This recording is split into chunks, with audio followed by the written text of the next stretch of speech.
back then, yeah. Those were simpler times, I think. I just feel like we may be going back to that, by the way. But in a way, good, because when I read things like the foundations of capitalism are shattering, I'm like, maybe we need that. Maybe we need some time where we're walking around with a donkey with pots clanging on the sides. You think that would just bring us back to reality? Yeah, because everything is amazing right now, and nobody's happy. Like, in my lifetime, the changes in the world have been incredible. When I was a kid, we had a rotary phone. We had a phone that you had to stand next to, and you had to dial it. Yes. You realize how primitive? You're making sparks in a phone, and you actually would hate people with zeros in their numbers because it was more. It was like, oh, this guy's got 2 zeros. Screw that guy. Why do I want to? Yeah. And then if they called and you weren't home, the phone would just ring lonely by itself. And then if you wanted money, you had to go in the bank for when it was open for like 3 hours. You had to stand in line, write yourself a check like an idiot. And then when you ran out of money, you just go, well, I can't do any more things now. Right. I can't do any more things. That's it, yeah. That was it. And even if you had a credit card, the guy would go, ugh, and he'd bring out this whole shunk, and he'd write, he'd have to call the president to see if you had any money. And it's all true, kids. You had to call the president, yeah. It was ridiculous. Yes. Do you feel that we now, in the 21st century, we take technology for granted? Well, yeah, because now we live in an amazing, amazing world, and it's wasted on the crappiest generation of just spoiled idiots that don't care, because this is what people are like now. They got their phone, and they're like, it won't. Give it a second. It's going to space. Can you give it a second to get back from space?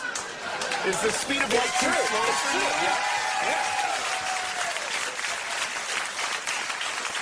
I was on an airplane, and there was internet, high-speed internet on the airplane. That's the newest thing that I know exists. And I'm sitting on the plane, and they go, open up your laptop, you can go on the internet. And it's fast, and I'm watching YouTube clips. I'm in an airplane. And then it breaks down, and they apologize, the internet's not working. The guy next to me goes, this is bullshit.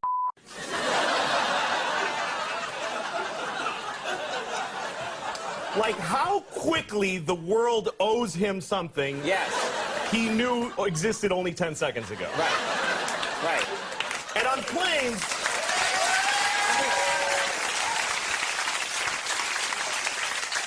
flying is the worst one, because people come back from flights and they tell you their story.